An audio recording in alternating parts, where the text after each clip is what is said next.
2024 లేదా 25లో డిగ్రీ లేదా బీటెక్ చదివారా? సాఫ్ట్‌వేర్ జాబ్ కోసం ఎదురు చూస్తున్నారా? అయితే కోడ్ జ్ఞాన్ 100 డేస్ కోర్సులో చేరండి, జాబ్ సాధించండి. ఇండస్ట్రీలో 3 ఇయర్స్ అంత ఎక్స్పీరియన్స్ మీరు 100 రోజుల్లోనే ఇచ్చేస్తున్నారు. అంటే కంప్లీట్ ఇంకా వాళ్ళ పనే ప్రాక్టికల్ గా చేయటము, ప్రాజెక్ట్స్ బిల్డ్ చేయటం కదా. సో ఆ డిఫరెన్స్ కనిపిస్తుంది. రైట్. ఇప్పుడు ఇండస్ట్రీలోకి వెళ్ళారనుకోండి, ఇండస్ట్రీలో వాళ్ళు ఒక టాస్క్ ఇస్తారు, ఆ టాస్క్ మీదే చేస్తూ ఉంటారు. వీళ్ళు మా దగ్గర నేర్చుకునేటప్పుడు ఎండ్ టు ఎండ్ నేర్చుకుంటారు, ఫ్రంట్ ఎండ్ నుంచి బ్యాక్ ఎండ్ వరకు అన్ని మొత్తం నేర్చుకుంటారు, ఇంక్లూడింగ్ డిప్లాయ్మెంట్. సో ఆ ఎక్స్పీరియన్స్ కంప్లీట్ డిఫరెంట్ ఉంటుంది. సో బేసిక్ గా అందరూ డిసైడ్ చేసుకోవాల్సింది ఏంటంటే 3 సంవత్సరాలు ఒక కొత్త ఇండస్ట్రీకి వెళ్ళి ఆన్ ద జాబ్ నేర్చుకుంటారా, 100 రోజులు మీ కోడ్ జ్ఞాన్ కోర్స్ చేసి అక్కడికే వెళ్ళి డైరెక్ట్ గా జాయిన్ అయిపోతారా అని చెప్పేసి. సో సాయిరామ్ గారు, మామూలుగా ఈ కోర్సెస్ లో మీరు చెప్తున్న ఈ కోర్సెస్ లో అంటే దాన్ని కూడా అప్గ్రేడ్స్ ఏమైనా ఉంటాయా? ఇప్పుడు లేటెస్ట్ మనకి నిమిషానికి మారిపోతుంది కదా.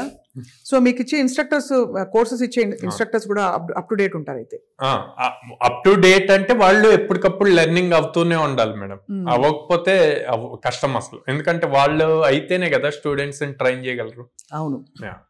సో అలాగా ఇండస్ట్రీ డిమాండ్స్ ని దృష్టిలో పెట్టుకుని మీరు ఇస్తున్న ఈ కోర్సెస్ వల్ల ఈ ప్లేస్ అవుతున్న క్యాండిడేట్స్ కి మరి స్టార్టింగ్ సాలరీస్ ఎలా ఉంటాయి? సో స్టార్టింగ్ ఇప్పుడు లాస్ట్ 1.5 ఇయర్ నుంచి చూస్తే madam, internship plus full time job opportunity start అయింది. సో ఇంటర్న్షిప్ పీరియడ్ లో లైక్ 15,000 అట్లా పే చేస్తారు అన్నమాట పర్ మంత్. సో తర్వాత 6 LPA 10 LPA depends on the company. ఓహో, 6 lakhs per annum అంటే డీసెంట్ స్టార్టింగ్ సాలరీ. 50,000.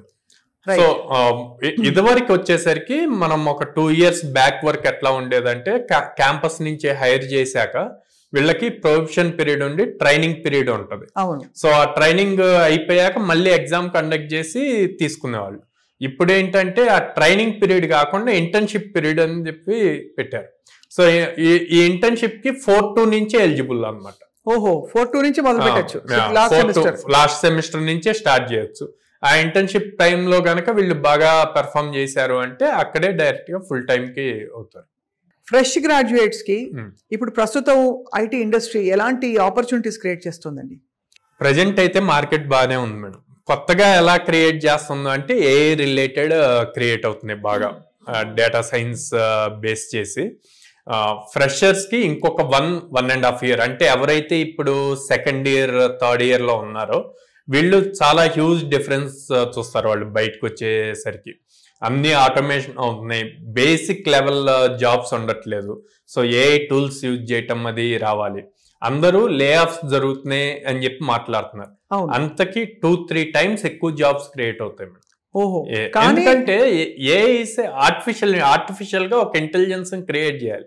ఈ ఆర్టిఫిషియల్ క్రియేట్ చేయాలంటే హ్యూమన్ బ్రెయిన్స్ వర్క్ అవ్వాలి, దాన్ని ఎలా వాడాలో టూల్ గా తెలియాలి. కాబట్టి ఎలా వాడాలో తెలియాలంటే అస్త్రం యొక్క సంపూర్ణ జ్ఞానం ఉండాలి. కాబట్టి ఏఐ కూడా పూర్తిగా తెలుసు ఎలా దాన్ని వాడుకోవాలని చెప్పి. సో అయితే మీరు అంటుంది ఒకవైపు కొన్ని కైండ్ ఆఫ్ జాబ్స్ తీసేస్తున్నా కూడా కొత్త కైండ్ ఆఫ్ జాబ్స్ అయితే ఎక్కువ క్రియేట్ అవుతున్నాయి in how to use. So freshers కి మంచి ఆపర్చునిటీస్ ఉన్నాయంటారు? ఫ్రెషర్స్ ఉన్నాయి మేడం. మీరు ఇప్పుడు చూస్తే మీ నెట్వర్క్ లో ఎవరైనా కంపెనీ సిఇఓస్ గానీ హెచ్ఆర్స్ గానీ ఉంటే, నేను రీసెంట్ గా వాళ్ళతో కనెక్ట్ అయ్యి మాట్లాడినప్పుడు తెలుసుకుంది ఏంటంటే, they have lot of openings, కానీ ఎవరైతే ఇంజనీరింగ్ కంప్లీట్ చేసి ఇట్లాగ ఉన్నారో వాళ్ళు ఇంజనీరింగ్ గ్రాడ్యుయేట్స్ అంటున్నారు, కానీ వాళ్ళ దగ్గర ఆ స్కిల్ ఉండట్ల. అవును, ఆ స్కిల్ లేనప్పుడు మేము ఎలా హైర్ చేయగలం? సో దాంతో ఒక గ్యాప్ వచ్చేస్తుంది. అండ్ అలాగే అంటే ఇప్పుడు మామూలుగా ఇంజనీరింగ్ గ్రాడ్యుయేట్స్ కి, నాన్ ఇంజనీరింగ్ గ్రాడ్యుయేట్స్ కి మీ కోర్స్ ఇంకా చేయలేదని అనుకుంటే ఎవరికి కొంత ప్రిఫరెన్స్ ఉంటుందండి?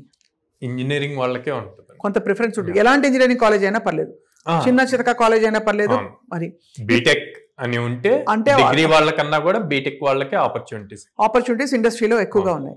దాంతో పాటు of course me course practical లెవెల్లో బీటెక్ వాళ్ళకి కూడా ఇస్తుంటారు కదా, పెద్ద కాలేజీల వాళ్ళు కూడా వస్తారని టాప్ మోస్ట్ యూనివర్సిటీస్ నుంచి కూడా ఉన్నారు మీ దగ్గర ఉన్నారు. అంటే ఇట్ జస్ట్ షోస్ మనకి, అంటే ఆ కోర్సుల్లో భర్తీ చేయలేని మీరు చేయగలుగుతున్నారు కరెక్ట్ గా అందిపుచ్చుకుని. సో అలాంటి వాళ్ళకి it's very good bridge course అండి మీది. మామూలుగా కెరియర్ లో ఐటీ రంగంలో అండి ఎంత గ్యాప్ తీసుకుంటే క్షమించవచ్చు, ఎంత గ్యాప్ ని మించిపోతే మళ్ళీ మొదటి నుంచి you'll have to start from scratch అంటారు? అంటే గ్యాప్లు ఎవరు తీసుకోకూడదు, అనివార్యంగా తీసుకుంటే. పాస్డ్ అవుట్స్ జస్ట్ ఫ్రెషర్స్ అనుకోండి మేడం. సో వీళ్ళని ఏమంటాం అంటే మనీ గురించి ఆలోచించకుండా, అంటే ఎంత శాలరీ వస్తుంది అన్నది ఆలోచించకుండా కెరీర్ స్టార్ట్ చేయమంటాం. అది గ్యాప్ పెరుగుతున్న కొద్దీ స్టార్టింగ్ బాగానే ఉంటది జాబ్ వచ్చే వరకు.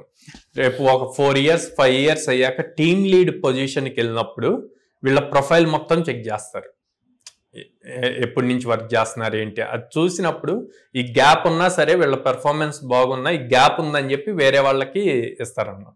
సో అందుకని ఫ్రెషర్స్ పాయింట్లో అసలు ఆ గ్యాప్ రాకుండా మీ కెరీర్ స్టార్ట్ చేసుకోవటానికి ఎంత ప్యాకేజ్ అయినా సరే ముందు స్టార్ట్ చేయమని చెప్తాం. అదే 4 years 5 years చేశాక వర్క్ చేశాక కొంతమంది బ్రేక్ వస్తుంది డ్యూ టు హెల్త్ ఇష్యూస్ కానీ లేకపోతే మ్యారేజ్ ఇట్లాగా అన్ని. సో వాళ్ళు ఒక 2-3 years గ్యాప్ తర్వాత మళ్ళీ రీస్టార్ట్ చేయడానికి అందరూ సపోర్ట్ చేస్తారు, కంపెనీస్ కూడా అలో చేస్తాయి. అట్లా కాకుండా ఒక 10 years కంప్లీట్ డిఫరెంట్ దాంట్లోకి చాలా మంది ఇప్పుడు నడుస్తున్న ట్రెండ్ ఏంటంటే ప్రతి సాఫ్ట్వేర్ పర్సన్ ఏదో ఒక సైడ్ బిజినెస్ స్టార్ట్ చేస్తున్నారు. ఎక్కువగా ఫుడ్ రిలేటెడ్ ఎక్కువ చేస్తున్నారు. సో అది కొంచెం బాగుంది అంటే దాంట్లోకి ఈ జాబ్ రిజైన్ చేస్తున్నారు, దాంట్లోకి వచ్చేస్తున్నారు. ఓ 5-6 years తర్వాత ఇది మనకి సెట్ అవ్వదు, మొత్తం లాస్ అయ్యామని చెప్పి అప్పుడు మళ్ళీ కెరీర్ రీస్టార్ట్ చేయాలనుకున్నాను. అప్పుడు మళ్ళీ రీస్టార్ట్ చేసినప్పుడు ఏంటి మార్గం వాళ్ళకి? అప్పుడు ఆల్మోస్ట్ వీళ్ళు లెఫ్ట్ అయ్యేటప్పుడు ఎంత శాలరీ ఉందో దానికన్నా ఇంకా తక్కువకి రీస్టార్ట్ చేయాల్సి వస్తుంది. సో ఒక లాంటి లాస్ అది. అవును.